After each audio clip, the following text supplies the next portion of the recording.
चलिए दोस्तों, आज के क्लास हम चालू करते हैं और फिर पढ़ते हैं राजनीति शास्त्र चैप्टर 2, जिसका नाम है दो ध्रुवीयता का अंत। ठीक है दोस्तों, इसका पार्ट सेकंड है। हमने पहले पार्ट को अच्छे से पढ़ लिया है। अगर आप नहीं पढ़े हैं, नहीं देखे हैं वीडियो, तो जा करके वीडियो पिछला वाला देख लीजिएगा। ठीक है दोस्तों, आपको अच्छे से समझ में आ जाएगा। फिर दूसरा पार्ट आपको अच्छे से समझने आने लगेगा। ठीक है, चलिए देखते हैं। एक ध्रुवीय विश्व, इससे पहले हम पढ़े कि जो दुनिया दो भागों में बटी थी, सोवियत संघ और अमेरिका, उसमें से सोवियत संघ का विघटन हो जाता है। सोवियत संघ का विघटन हो जाता है, और जब सोवियत संघ का विघटन हो जाता है तो दुनिया में मात्र एक महाशक्ति बचती है, और वो एक महाशक्ति कौन थी भाई? अमेरिका। एक महाशक्ति कौन थी? अमेरिका। ठीक है दोस्तों, एक अमेरिका बस महाशक्ति बच जाती है। चलिए दोस्तों, फिर इसी को आगे देखते हैं। एक ध्रुवीय विश्व, पहला है इसका एकमात्र महाशक्ति। अब जैसे ही सोवियत संघ का विघटन हो जाता है, वैसे ही अमेरिका मात्र एक महाशक्ति बन जाती है। ठीक है जी दोस्तों, सोवियत संघ के विघटन के बाद एक महाशक्ति बचती है। कौन सी महाशक्ति भाई? अमेरिका। ठीक है, आगे देखते हैं। अमेरिका को टक्कर देने वाला कोई नहीं। अब जैसे ही सोवियत संघ का विघटन होता है, दुनिया में अब कोई ऐसा देश नहीं बचता है जो अमेरिका को टक्कर दे सके, क्योंकि सोवियत संघ हर क्षेत्र में अमेरिका के साथ कंधा से कंधा, मतलब अमेरिका का टक्कर दे रहा था। ठीक है दोस्तों, बेशक उसका विघटन हो गया, लेकिन अगर देखा जाए तो अमेरिका को हर जगह उसने टक्कर दिया। टक्कर ही नहीं, बल्कि अमेरिका से आगे भी था। क्यों आगे था? क्योंकि अंतरिक्ष में जाने की होड़ थी। तो अंतरिक्ष में सबसे पहला रूस गया, सबसे पहले रूस गया। अंतरिक्ष में आदमी भेजने की आवश्यकता थी, आदमी भेजा गया। तो सबसे पहले कौन भेजा? रूस भेजा। अमेरिका में सबसे पहले जानवर कुत्ता कौन भेजा? तो रूस भेजा। ठीक है, सबसे पहले उपग्रह अंतरिक्ष में कौन छोड़ा था? तो रूस ने ही छोड़ा था। यानी रूस हर जगह अमेरिका का टक्कर दे रहा था। टक्कर ही नहीं, बल्कि आगे भी निकल रहा था। लेकिन उसके साथ साथ उसे कुछ नुकसान भी हो रहा था, और उसका नुकसान यही हो रहा था कि सोवियत संघ के संसाधन और उसकी आर्थिक स्थिति धीरे धीरे कमजोर हो रही थी। क्यों? क्योंकि वो अपना पूरा पैसा हथियार बनाने में, अंतरिक्ष में जाने में, और फिर पूर्वी जो देश थे, ठीक है, पूर्वी यूरोप के जो देश थे, उनकी सहायता करने में अपनी सारी अर्थव्यवस्था को वो खो दिया। ठीक है दोस्तों, तो दुनिया में अब केवल एक मात्र महाशक्ति बची थी, अमेरिका, और अब अमेरिका को कोई दूसरा टक्कर देने वाला नहीं था। ठीक है, चलिए आगे देखते हैं। अमेरिका का वर्चस्व स्थापित। अब भाई जैसे ही सोवियत संघ का विघटन हुआ, मात्र एक अमेरिका महाशक्ति बनी, और तो नॉर्मली बात है कि फिर वर्चस्व किसका होगा? अमेरिका का। तो जैसे ही सोवियत संघ का विघटन हो जाता है, अमेरिका का वर्चस्व पूरे दुनिया में कायम हो जाता है। इसको हम आगे के चैप्टर में देखेंगे भी कि अमेरिका अपने कैसे वर्चस्व को स्थापित करता है। ठीक है, और दिखाता है। अब देखिए, अमेरिका का वर्चस्व स्थापित हो गया पूरी दुनिया में। अब किस किस क्षेत्र में होता है? आर्थिक क्षेत्र। आर्थिक क्षेत्र मतलब अमेरिका वास्तव में बहुत ही धनी था। ठीक है, उस टाइम पे भी सोवियत संघ था तभी। चूंकि सोवियत संघ का विघटन हो गया, तो सबसे आर्थिक स्थिति मजबूत किस देश की हो गई? अमेरिका की। ठीक है, सामाजिक स्थिति अमेरिका की बहुत अच्छी, राजनीतिक स्थिति भी बहुत अच्छी है, सांस्कृतिक वो भी बहुत ही अच्छी है, क्योंकि आज भी लोग अमेरिका के जैसे रहन सहन और पहनावा पर विशेष ध्यान देते हैं, और उनके तरह रहना और उन्हीं की तरह कपड़े पहनना लोग चाहते हैं। ठीक है, सैन्य शक्ति अमेरिका के पास आज सैन्य शक्ति दुनिया के सबसे अधिक है। दुनिया में अगर सबसे किसी के पास सैनिक है और किसी के पास हथियार हैं, मिसाइलें हैं, तो सबसे ज्यादा किसके पास है? अमेरिका के पास। अमेरिका के पास आधुनिक हथियार है। ठीक है जी, आधुनिक हथियार है। अमेरिका इस समय विश्व के किसी भी देशों के साथ युद्ध करने की स्थिति में है, और किसी भी देश के साथ युद्ध कर सकता है, क्योंकि उसकी सैन्य शक्ति बहुत ही अच्छी है। और केवल युद्ध नहीं कर सकता है, बल्कि उसको युद्ध में पूर्ण रूप से पराजित भी कर सकता है। ठीक है दोस्तों, युद्ध में उसको हरा भी सकता है। उद्योग, अमेरिका उद्योग में बहुत ही ज्यादा अच्छा है, बहुत ही ज्यादा अमेरिका उद्योग में अच्छा है। और व्यापार, अमेरिका का व्यापार लगभग सारे देशों के साथ होता है, और अमेरिका अधिक से अधिक अपने सामानों को बेचता है, यानी अधिक से अधिक निर्यात करता है। क्या करता है? निर्यात करता है। ठीक है, चलिए अब अगला हम हेडिंग देखते हैं, शाक थेरेपी क्या है। शाक थेरेपी क्या है? हम एक पढ़े थे भाई परिणाम, मतलब जो सोवियत संघ के विघटन के जो परिणाम थे उसमें हम पढ़े थे कि शाक थेरेपी, भाई शाक थेरेपी परिणाम के रूप में रिजल्ट निकल करके सामने आया था। ठीक है, तो अब शाक थेरेपी क्या है समझिए इसको।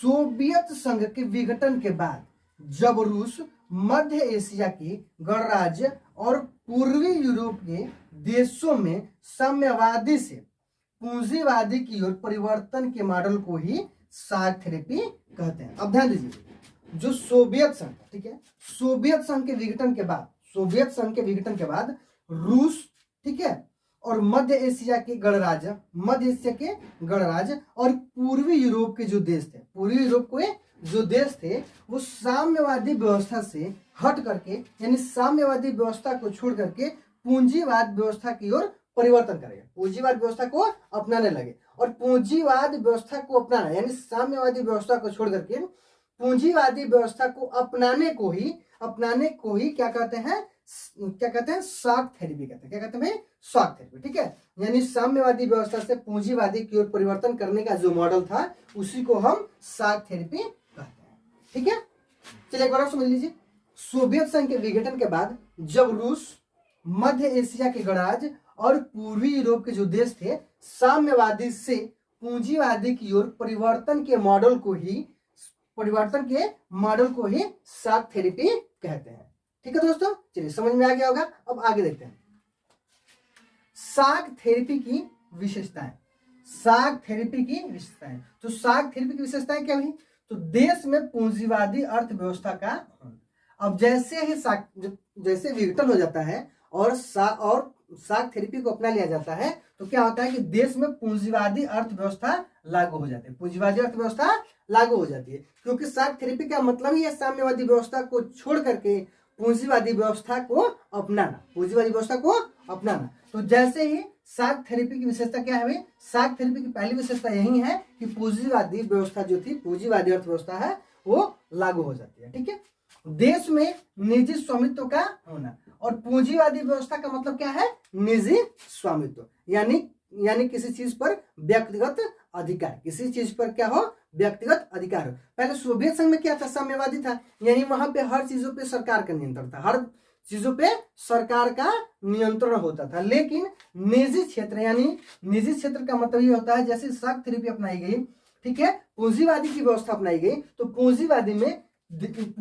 में निजी स्वामित्व को अपनाया जाता है। निजी स्वामित्व को अपनाया जाता है मतलब ये कि अगर कोई फैक्ट्री है तो वो किसी व्यक्तिगत आदमी की हो सकती है, किसी निजी व्यक्ति का हो सकता है। ठीक है, आगे सामूहिक फॉर्म का निजीकरण होना। जितने भी सामूहिक फॉर्म थे उसका निजीकरण होने का। सामूहिक फॉर्म का मतलब क्या कि जैसे मान लीजिए कोई एक फैक्ट्री, जैसे मान लीजिए कोई फर्म है, ठीक है, कोई फर्म है, तो इस फर्म को चलाने के लिए कुछ सदस्य हैं। इस फर्म को चलाने के लिए क्या है? कुछ सदस्य, जैसे मान लीजिए सदस्य ए, सदस्य बी, सदस्य सी, डी, ये सब मिल करके इसको चलाते हैं और इसके मालिक ये सब लोग हैं। इसके मालिक कौन है? ये सभी हैं। लेकिन यहाँ निजीकरण का मतलब ये है कि सबका स्वामित्व यहाँ समाप्त हो जाना और केवल एक व्यक्ति का मालिक हो जाना। यानी क्या हो जाएगा भाई? यहाँ सब समाप्त हो जाएगा और केवल मान लीजिए ए को ही मालिक बना दिया जाएगा, यानी इस पर केवल एक व्यक्ति का ही अधिकार होगा, सबका अधिकार नहीं होगा। वही कह रहा है कि सामूहिक फॉर्म का निजीकरण हो जाना, जो संयुक्त थे उसका क्या हो गया? निजीकरण हो गया। ठीक है, चलिए अगला देखते हैं, पश्चिमी देशों की आर्थिक व्यवस्था से जुड़ा। अब जैसे ही बर्लिन की दीवार गिरा दी गई, सोवियत संघ का समापन हो गया, वैसे ही जो पश्चिमी क्षेत्र के जो देश थे उनके साथ आर्थिक व्यवस्था से जुड़ा हो गया, यानी उनके साथ व्यापार होने लगा, वो आर्थिक मदद करने लगे।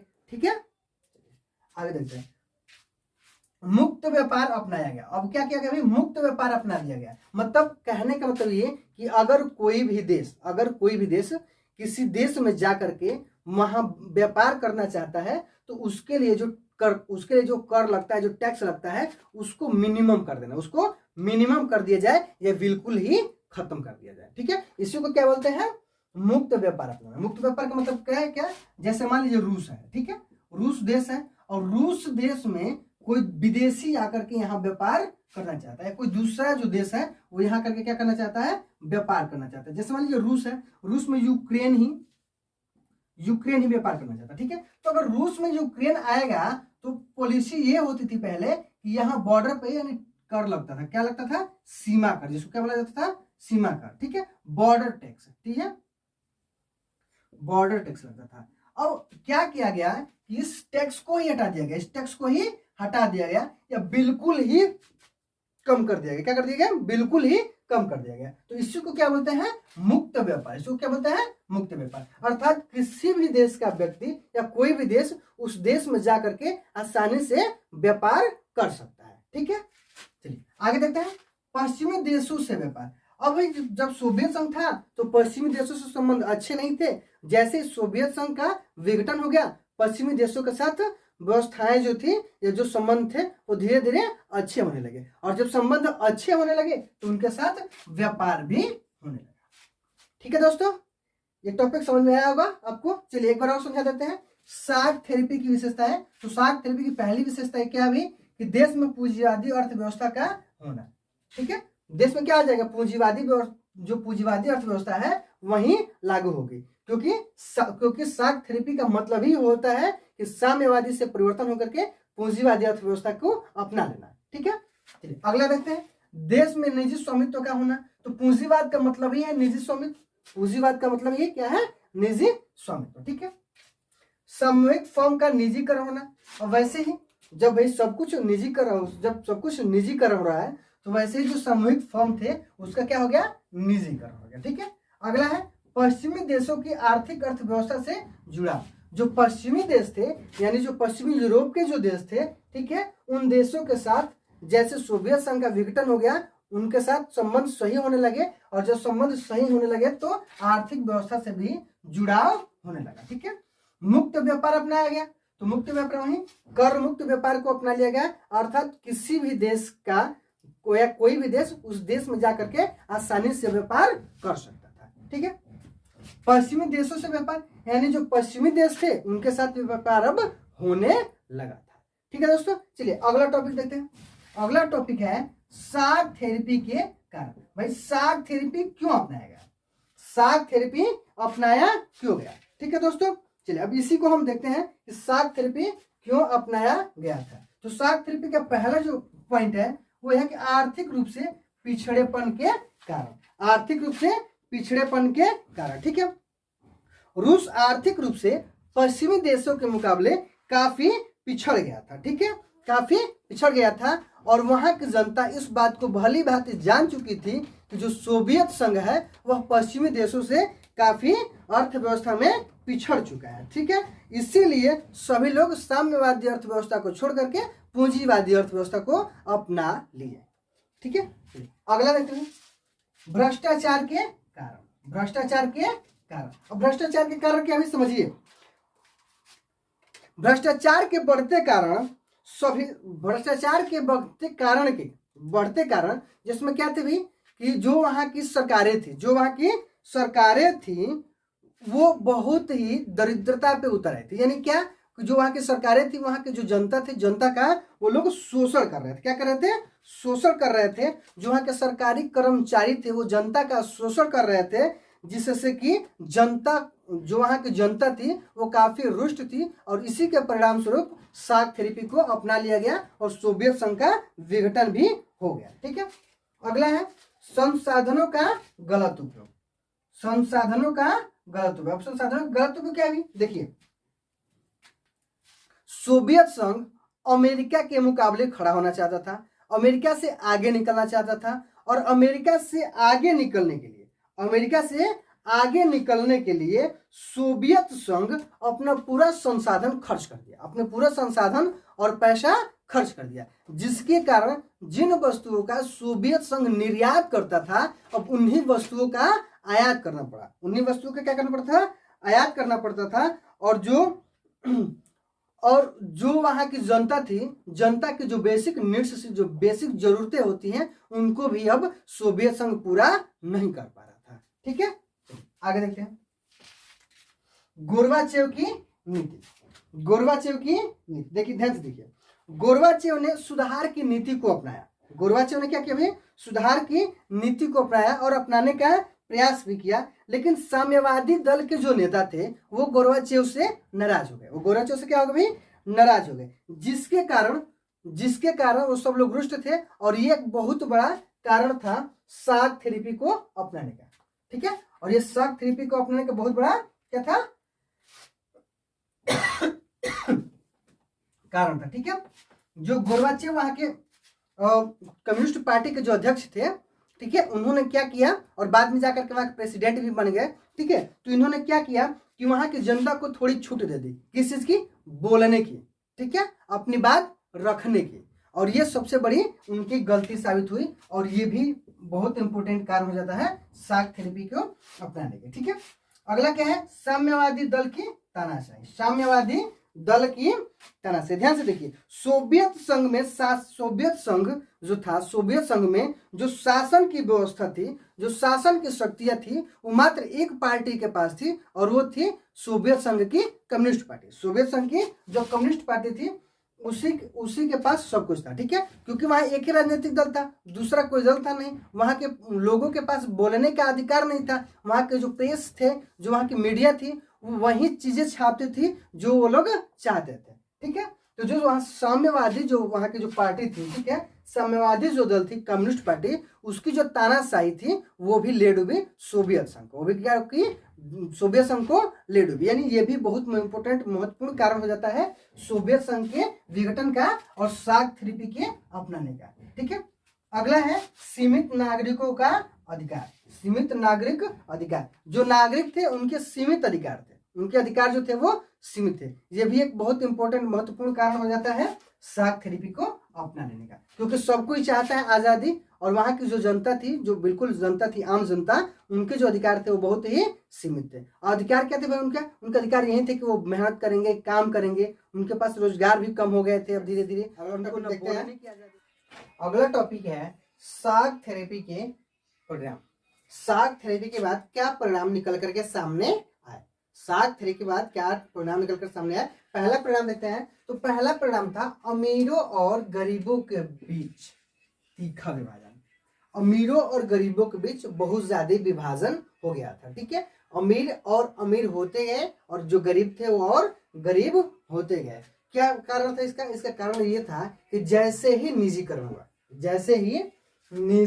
हुआ, अर्थात साम्य व्यवस्था खत्म होकर के पूंजीवाद की व्यवस्था जैसे ही आई, ठीक है, वैसे ही जितने अमीर लोग थे वो उन्होंने तो अपना कुछ स्वामित्व पा लिया, कुछ खरीद लिया, कुछ चीजें उनके हाथ में चली गई, लेकिन जो गरीब थे उनके लिए दिक्कतें हो गई। ठीक है जी, तो जो गरीब थे वो गरीब हो गए, और जो अमीर थे वो और अमीर होते चले गए।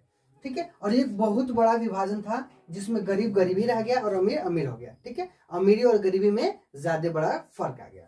ठीक है, सामाजिक सुरक्षा का विखंडन। अब सामाजिक सुरक्षा क्या विखंडन समझिए भाई, जो सोवियत संघ जो था वो वहां के जनता के लिए एक न्यूनतम जीवन स्तर तय करके रखा था, जिसमें निःशुल्क स्वास्थ्य, निःशुल्क शिक्षा। ठीक है, निःशुल्क स्वास्थ्य का मतलब होता है कि बगैर पैसे के सरकारी तंत्र पे वहां स्वास्थ्य सुविधाएं मिलती थी, यानी हॉस्पिटल से रोगों का इलाज जैसे से हो जाता था। ठीक है, निःशुल्क शिक्षा था, यानी जो शिक्षा चाहिए, जो शिक्षा सबके लिए जरूरी होता है, तो निःशुल्क शिक्षा की व्यवस्था थी, यानी पढ़ने लिखने पे कोई शुल्क नहीं लगता था कॉलेजों और स्कूलों में। ठीक है, तो जैसे ही शाक थेरेपी के जो परिणाम निकल करके सामने आए, जैसे ही सोवियत संघ का विखंडन हुआ, ये सारी चीजें खत्म हो गई, क्योंकि पहले ये सरकार के तंत्र में था, अब ये सारी चीजें निजी हाथों में चली गई। तो जब निजी हाथों में चली गई तो स्वास्थ्य पे पैसा लगने लगा, शिक्षा पर पैसा लगने लगा, तो जो गरीब था वो उसको न स्वास्थ्य सुविधाएं मिल पाई और न शिक्षा के सुविधाएं मिल पाई। जो अमीर थे उनको सारी सुविधाएं मिल जा रही थी, और जो गरीब थे उनको सुविधाएं नहीं मिल पा रही थी। ठीक है, अगला आर्थिक संकट। सोवियत संघ पे बहुत बड़ा आर्थिक संकट, क्योंकि सोवियत संघ का विखंडन हो चुका था, तो जो उसके देश थे, ठीक है, उन पे बहुत ज्यादा उनके यहाँ आर्थिक संकट उत्पन्न हो गया। आर्थिक संकट उत्पन्न ये हो गया कि भाई 90% जो उद्योग थे वो उनका निजीकरण हो गया। 90% उद्योगों का निजीकरण हो गया, अर्थात 90% जो उद्योग थे वो बेच दिए गए। यह दुनिया की सबसे बड़ी सेल कही जाती है, दुनिया की सबसे बड़ी सेल कही जाती है, और इसे गैराज सेल कहा जाता है। इसे क्या कहा जाता है? गैराज सेल कहा जाता है। ठीक है, अगला देखते हैं, रूसी मुद्रा में गिरावट। रूसी मुद्रा में गिरावट, जो रूसी मुद्रा थी जिसका नाम रूबला था, जिसका नाम क्या था? रूबला था, इसमें बहुत ही ज्यादा गिरावट आ गई। क्यों गिरावट आ गई थी? क्योंकि रूस की जो आर्थिक स्थिति थी वो बहुत ही ज्यादा कमजोर हो गई थी। ठीक है, इसलिए जो वहां की मुद्रा थी, मुद्रा में ज्यादा ही गिरावट आ गई थी। ठीक है, महंगाई बढ़ गई। जब मुद्रा में गिरावट आएगी तो महंगाई क्या हो जाएगी? बढ़ जाएगी। ठीक है, महंगाई इसलिए बढ़ गई क्योंकि जिन चीजों का पहले जो रूस था, यानी जो सोवियत संघ था, वो आयात करता था, उन्हीं जो जिन चीजों का पहले सोवियत संघ निर्यात करता था, अब उन्हीं वस्तुओं का आयात करने लगा। तो जब आयात करेगा तो नॉर्मली बात है भाई कि महंगी होगी। जिन चीजों को पहले बेचता था, उनके पास अवेलेबल चीजें होती थी, पहले उसको बेच देता था। अब स्थिति ऐसी हो गई थी कि उसको खरीदना पड़ा। तो जब खरीदेगा तो नॉर्मली बात है कि महंगाई बढ़ जाएगी, वो चीजें महंगे रेटों में मिलेंगी, महंगे दामों में मिलेंगी। ठीक है, खदान का आयात करना पड़ा। सोवियत संघ की ऐसी स्थिति हो गई थी, ठीक है, कि खदान का भी आयात करना पड़ा था। उसकी बिल्कुल खदान जो चीजें थी, वो खदान वाली चीजें थी, वो बिल्कुल ही समाप्त हो गई थी। तो ये परिणाम निकल करके सामने आता है किसके? शाक थेरेपी के। ठीक है, अगला है सामूहिक खेती प्रणाली खत्म हो गई। जैसे ही सोवियत संघ का विघटन हुआ, साम्यवादी व्यवस्था का पतन हुआ, निजीकरण आया, वैसे ही सामूहिक खेती समाप्त हो गई। क्योंकि सामूहिक खेती में सबका अधिकार होता था। इसमें कई लोग मिलकर के समूह में खेती करते थे। और जैसे ही साम्यवादी व्यवस्था खत्म होती है, पूंजीवादी व्यवस्था आ जाती है, उसमें किसी एक व्यक्ति का स्वामित्व हो जाता है खेती पे। ठीक है, आई थिंक आपको समझ में आ गया होगा। चलिए एक बार और इसको देख लेते हैं, शाक थेरेपी के परिणाम। तो शाक थेरेपी का पहला परिणाम क्या था भाई? अमीरों और गरीबों के बीच तीखा विभाजन हो गया। दूसरा है सामाजिक सुरक्षा का विखंडन हो गया, आर्थिक संकट। और चौथा क्या भी? रूसी मुद्रा में गिरावट आ गई। ठीक है, जो वहां की रूबला थी, रूबला करेंसी थी, उसमें काफी गिरावट आ गई। ठीक है, महंगाई बढ़ गई थी, खदान का आयात करना पड़ा, और सामूहिक खेती प्रणाली खत्म हो गई थी। ठीक है, अगला देखते हैं टॉपिक। अगला टॉपिक है भारत और सोवियत संघ। देखिए, भारत और सोवियत संघ का संबंध क्या है, इसमें यही बेसिकली देखेंगे। चलिए तो इसमें थोड़ा सा पीछे जाते हैं। ठीक है, हम पहले चैप्टर में क्या पढ़े थे कि भाई, पहला चैप्टर जो हम पढ़े थे, जिसमें हम पढ़े थे कौन सा? और जैसे दो महाशक्ति थी, ठीक है, एक सोवियत संघ और रूस, एक सोवियत संघ और एक अमेरिका। वहां एक तीसरा ऑप्शन निकल करके आ जाता है, गुट निरपेक्ष वाला। क्या आ जाता है भाई? गुट निरपेक्ष वाला। तो गुट निरपेक्ष वाले में हम पढ़े थे भाई कि भारत की बहुत ज्यादा आलोचना होती है। भारत की क्या होती है? आलोचना होती है। आलोचना में ये कहा जाता है कि जो भारत है, भारत वो सोवियत संघ से मिला हुआ है। भारत जो है वो सोवियत संघ से मिला हुआ है और गुट निरपेक्षता की ढोंग करता है। तो चाहे कुछ भी हो, लेकिन भारत वास्तव में, भारत के संबंध रूस यानी सोवियत संघ से पहले से बहुत ही अच्छे थे। ठीक है, और देखिए, भारत को सोवियत संघ शुरू से ही मदद किया। ठीक है, तो देखिए पहला देखते हैं भाई, आर्थिक स्थिति में, आर्थिक क्षेत्रों में जो रूस है वो भारत की मदद करता है। ठीक है, सोवियत संघ भिलाई, सोवियत संघ क्या करता है भाई? भिलाई में, बोकारो में और विशाखापट्टनम में, भिलाई में, बोकारो में और विशाखापट्टनम में ला करके इस्पात का कारखाना लगाता है। क्या करता है भाई? इस्पात का कारखाना लगाता है। कहाँ भाई? भिलाई, बोकारो और विशाखापट्टनम में इस्पात का कारखाना लगाता है, कारखाना दिया। ठीक है, उसके बाद जब भारत को विदेशी मुद्रा की कमी थी, तब सोवियत संघ ने रुपए को माध्यम बना करके भारत के साथ व्यापार किया। अर्थात भारत के पास विदेशी मुद्रा नहीं थी, और जब विदेशी मुद्रा नहीं थी तो भारत को व्यापार करना था और भारत को कुछ चीजें खरीदनी थी। ठीक है, तो इस कंडीशन में, इस स्थिति में सोवियत संघ क्या करता है कि रुपया को ही माध्यम बनाता है, अर्थात वो रुपये में ही लेन देन करता है। तो ये बहुत बड़ा मदद करता है। कौन? सोवियत संघ करता है किसको? भारत को। ठीक है, राजनीतिक स्थिति देखते हैं। राजनीतिक में सोवियत संघ कश्मीर के मामले में संयुक्त राष्ट्र संघ में भारत का समर्थन करता है। जो भारत है वो कश्मीर मामले में पाकिस्तान के साथ जो भारत का मुद्दा है कश्मीर वाला, उस मामले में संयुक्त राष्ट्र संघ में भारत का समर्थन करता है कि भाई कश्मीर पर भारत का अधिकार है। ठीक है। तो इस मामले में भी सोवियत संघ हमारी मदद करता है। उसके बाद सैन्य, अब सैन्य सहायता कैसे करते हैं? तो सोवियत संघ कई बार ऐसे समझौते किए, सोवियत संघ जो है कई ऐसे समझौते किए हैं जिससे भारत संयुक्त रूप से सैन्य उपकरण तैयार कर सके।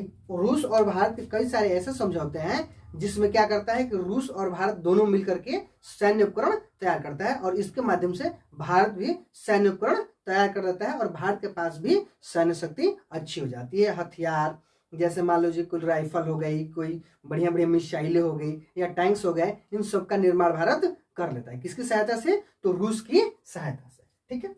सांस्कृतिक, भाई संस्कृति, जो संस्कृति है ना वो भी रूस से काफी मिलती जुलती है। जो भारत की हिंदी फिल्में हैं, जो भारत की हिंदी फिल्में हैं वो रूस में काफी देखी जाती है। जो हिंदी फिल्मों के एक्टर रहे हैं राज कपूर और अमिताभ बच्चन, इनकी फिल्में काफी फेमस है, इनकी फिल्में रूस में काफी फेमस है। ठीक है। सोवियत संघ में काफी फेमस है। ठीक है। वहां के गलियों में हिंदी फिल्मों के गाने सुनने को मिलते हैं। ठीक है जी दोस्तों, चलिए एक बार और इसको दोहरा लेते हैं। भारत और सोवियत संघ के संबंध कैसे थे भाई? तो आर्थिक रूप से भाई भारत कैसे मदद करता है, भारत की कैसे मदद करता है सोवियत संघ? तो सोवियत संघ जो है वो भिलाई में, बोकारो में और विशाखापट्टनम में इस्पात का कारखाना लगा देता है। ठीक है। उसके बाद भारत को जब विदेशी मुद्रा की कमी थी, भारत को जब विदेशी मुद्रा की कमी थी, तब सोवियत संघ ने रुपए को माध्यम बना करके भारत के साथ व्यापार करता है। ठीक है। राजनीतिक रूप से कैसे मदद करता है? तो सोवियत संघ कश्मीर के मामले में संयुक्त राष्ट्र संघ में भारत का समर्थन किया, जो बहुत बड़ा मुद्दा है। ठीक है। और सैन्य में कैसे मदद करता है? तो सोवियत संघ कई ऐसे समझौते किए हैं जिससे भारत संयुक्त रूप से सैन्य उपकरण तैयार कर सकता है। ठीक है दोस्तों। और अगला है संस्कृति। संस्कृति में क्या है? तो हिंदी फिल्में, क्या हिंदी फिल्में सोवियत संघ में काफी प्रचलित थी। ठीक है। वहाँ हिंदी फिल्में के जो हीरो हैं राज कपूर और अमिताभ बच्चन, ये वहाँ काफी मशहूर हैं। हिंदी फिल्मों के गाने भी रूस के गलियों में या सोवियत संघ के गलियों में सुनने को मिलते हैं। ठीक है दोस्तों, ये वीडियो, आज का वीडियो यहीं समाप्त होता है और ये चैप्टर भी यहीं समाप्त होता है। अगर आपको अच्छा लगा हो तो वीडियो को अधिक से अधिक शेयर कीजिएगा, लाइक कीजिएगा और कमेंट कीजिएगा। धन्यवाद।